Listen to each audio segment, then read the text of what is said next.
buenas tardes, hermanos, Dios los bendiga. Es un gusto nuevamente y estamos agradecidos con Dios por esta oportunidad que nos da de compartir el mensaje que tiene nuestro Padre para este día, para todos nosotros, incluyéndome a mí. Y pues es un gran privilegio y es una gran responsabilidad el poder compartir esto a través de este medio con ustedes.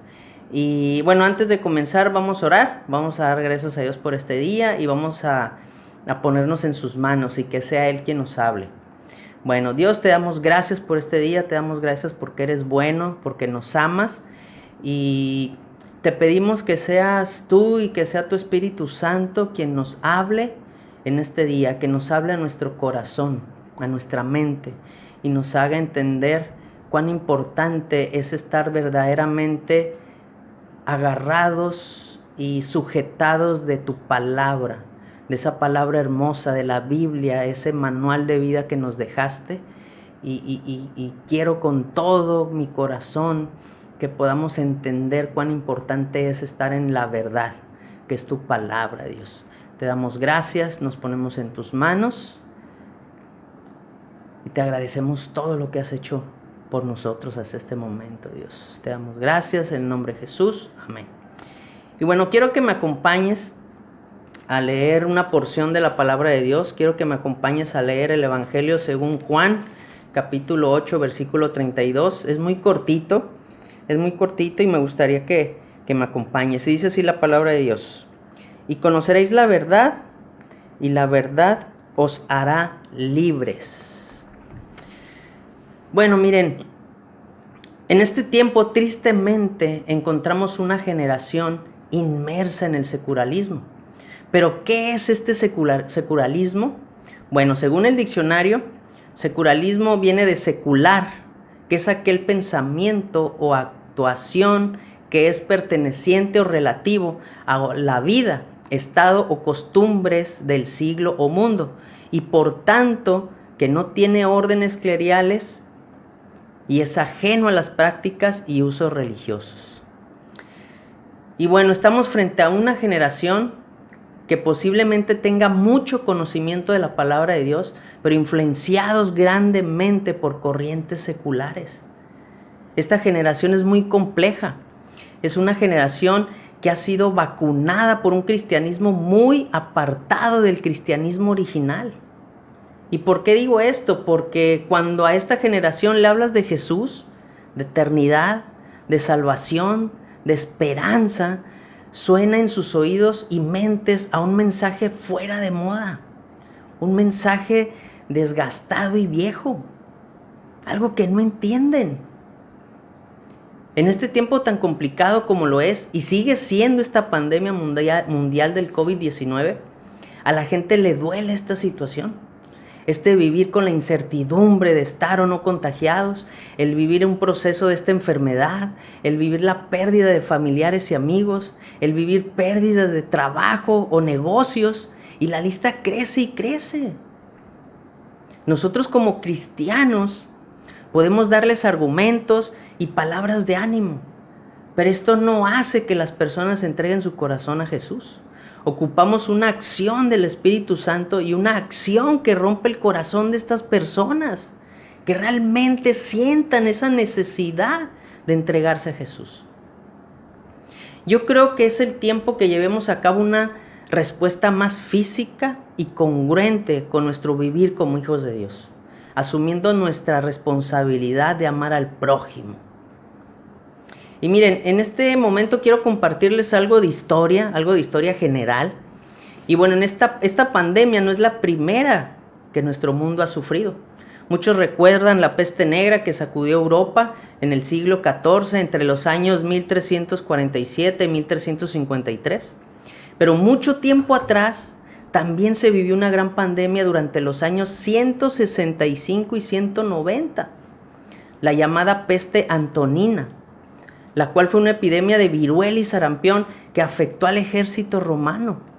Esta peste arrebató millones de vidas. En aquellos días, por supuesto, que no tenían instituciones de salud como ahora las tenemos. Y lo que hacía el pueblo romano, dejaban las ciudades, dejaban los pueblos afectados por estas enfermedades y dejaban que los enfermos murieran solos. Ya a los meses regresaban y no les importaba que esos enfermos, que eran sus parientes, que eran sus amigos, que eran sus vecinos, tuvieran algún vínculo con ellos. No les importaba que hayan muerto, ni las condiciones en las que murieron. Eso hacía la gente común. El pueblo romano era lo que hacía eso. ¿Y qué crees que hizo el pueblo cristiano en esos días? El pueblo cristiano, la iglesia de aquellos días, no huyó de las ciudades y pueblos. Ellos se quedaron a limpiar a los enfermos, a darles de comer, los cuidaban, los intentaban sanar. Muchos cristianos se contagiaban y morían. Y aquí quiero que me acompañes a otra porción de la Biblia que dice así: porque para mí el vivir es Cristo y el morir es ganancia. Filipenses 1:21. Y fíjense, seguimos con esta clase de historia. Y en contraste, muchos enfermos se sanaban, se curaban, y por consecuencia veían el actuar amoroso de estos cristianos locos, y se bautizaban, y cuando los romanos volvían se encontraban con estos familiares que habían sido abandonados a su suerte, ya sanos, gracias a los cuidados de los cristianos. Y también se convertían estos familiares. Se daban cuenta que no era solo una cuestión de amor teórico, sino de un amor en acción. Era un mensaje coherente de la fe que profesaban estos cristianos. Era algo coherente, genuino. Y aquí es donde creo que nuestra iglesia tiene que ser una iglesia de contrastes, donde somos prudentes, pero no tenemos miedo. Y creer en lo que dice la palabra de Dios en la primera carta a los tesalonicenses, donde nos habla de los que han fallecido, pero nosotros tenemos una esperanza que va más allá. Y esto tiene que cambiar nuestra actitud frente a cómo estamos viviendo en estos días, a lo que predicamos, al gozo que sentimos en nuestro corazón, a realmente comportarnos como los hijos de Dios que somos. Y si regresamos a ese sentir de la iglesia en esos años, vamos a poder discernir sobre todas estas ideologías seculares que se están adentrando en el discurso y vivir cristiano de hoy. Necesitamos acabar con esa pobreza bíblica. Nos conformamos con un conocimiento básico de la palabra y nos seguimos centrando y dándole importancia a preguntas que ya no son de esta época. Estamos viviendo un secularismo atroz en estos días. Y si seguimos haciendo preguntas y respondiendo preguntas del siglo XX, en vez de hacer preguntas y responder preguntas del siglo XXI en el que estamos, nos vamos a escuchar, no nos van a escuchar y no podemos lograr ese crecimiento sano de nuestra iglesia. La sociedad ya no reflexiona sobre la vida, ya no se da el tiempo para preguntarse asuntos de fe y de vida. Tenemos una filosofía de Twitter, una filosofía de redes sociales barata que han secuestrado a todos los niveles políticos, sociales, religiosos, ideológicos, filosóficos, etc. Y crece esta lista. Nos olvidamos de todos los mensajes que escuchamos en los servicios de nuestra iglesia, de nuestra congregación, de los campamentos, de los congresos, reuniones de hombres, de mujeres y de jóvenes. Todas estas prédicas, estos mensajes que nuestros pastores y líderes nos han dicho durante mucho tiempo. Mensajes de santidad, de amor, de obediencia, de cómo orar, de cómo vivir como hijos de Dios. Y nos perdemos con mensajes de oradores seculares que introducen sutilmente ideologías supuestamente cristianas. Y estamos dejando que piensen por nosotros. Nos imponen con publicaciones en Instagram, en Facebook, en Twitter, series de televisión, noticias, nos imponen su ideología. Estamos viviendo en un mercado de ideologías muy peligroso. Y aquí es donde nosotros como iglesia tenemos que aprender a debatir con estas ideologías y a dar respuesta con un contexto basado en la palabra de Dios, en la Biblia, en esto. Y a cada una de estas corrientes ideológicas. Y aquí viene una pregunta. ¿Y cómo vamos a poder realizar esta responsabilidad como hijos de Dios? Para responder esta pregunta tenemos que dejar de ser una iglesia conformista, una iglesia engorda, una iglesia que solo cuida de sí misma, una iglesia que solo se mantiene en crecimiento de conocimiento, pero no en el accionar de la fe.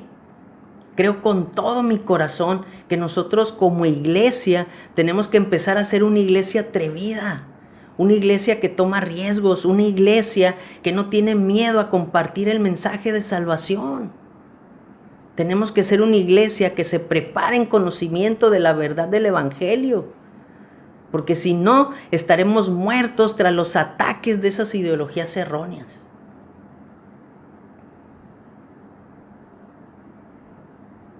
Y bueno, esta palabra, la verdad,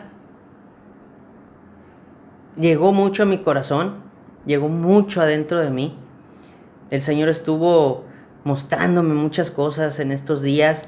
Mi esposa Claudia me preguntaba y me decía, oye, ¿no has hecho videos de jóvenes? ¿No has hecho esto? No he visto que se vea actividad con lo de los videos de la escuela dominical. Y siento y les comento yo, y les comparto que dentro de mi corazón había un sentir de la necesidad real de que tenemos que dar enseñanzas fuertes, enseñanzas concretas para poder darle guerra a estas ideologías baratas. Y estuve meditando mucho en esto, en esta palabra. Estuve investigando, estuve leyendo la palabra de Dios, estuve checando esta situación que está pasando ahorita. Y Dios me mostraba este versículo, me mostraba esta porción de la palabra de Dios tan importante. Y quiero que me acompañen a leerla. Vamos a leerla. Es el Evangelio de Juan, capítulo 8, del versículo 31 al 38. Y dice así, esa palabra viene aquí. Como diría nuestro pastor, con Biblia en mano, porque si no así se hacen los chismes y las sectas. Y tiene mucha razón. Y esta es la palabra de Dios que quiero que me acompañen a leer para finalizar este mensaje, el mensaje de este día. Y dice así, dijo entonces Jesús a los judíos que habían creído en él, si vosotros permaneciereis en mi palabra, seréis verdaderamente mis discípulos y conoceréis la verdad y la verdad os hará libres. Seréis verdaderamente mis discípulos, le dice Jesús en esta palabra. Y luego le respondieron, linaje de Abraham somos y jamás hemos sido esclavos de nadie. ¿Cómo dices tú, seréis libres? Jesús les respondió, de cierto os digo que todo aquel que hace pecado, esclavo es del pecado. Y el esclavo no queda en la casa para siempre. El Hijo sí queda para siempre. Así que si el Hijo os libertare, seréis verdaderamente libres. Sé que sois descendientes de Abraham, pero procuráis matarme, porque mi palabra no haya cabida en vosotros. Y hablo lo que he visto cerca del Padre. Y vosotros hacéis lo que habéis oído cerca de vuestro Padre. Hermanos, Dios los bendiga. Espero que haya sido de bendición este mensaje tanto como lo fue para mí. Realmente es una palabra pues que llegó mucho a mi corazón y Dios me pidió, Dios me permitió compartirla con ustedes en este día. Doy gracias a Dios por todos ustedes. Estamos orando por cada una de las familias de nuestra iglesia, estamos orando por cada situación, estamos orando por bendiciones, que sus negocios, que sus trabajos se restablezcan. Si tienen un problema de salud, estamos orando por ustedes para que la salud física sea restaurada. Los queremos mucho y pues estamos esperando ya el día de podernos ver físicamente, convivir nuevamente como la familia que somos, la familia Misión Sagrada. Hermanos, Dios los bendiga y es un gusto haber compartido con ustedes este día el mensaje de nuestro Padre. Hasta luego, bendiciones.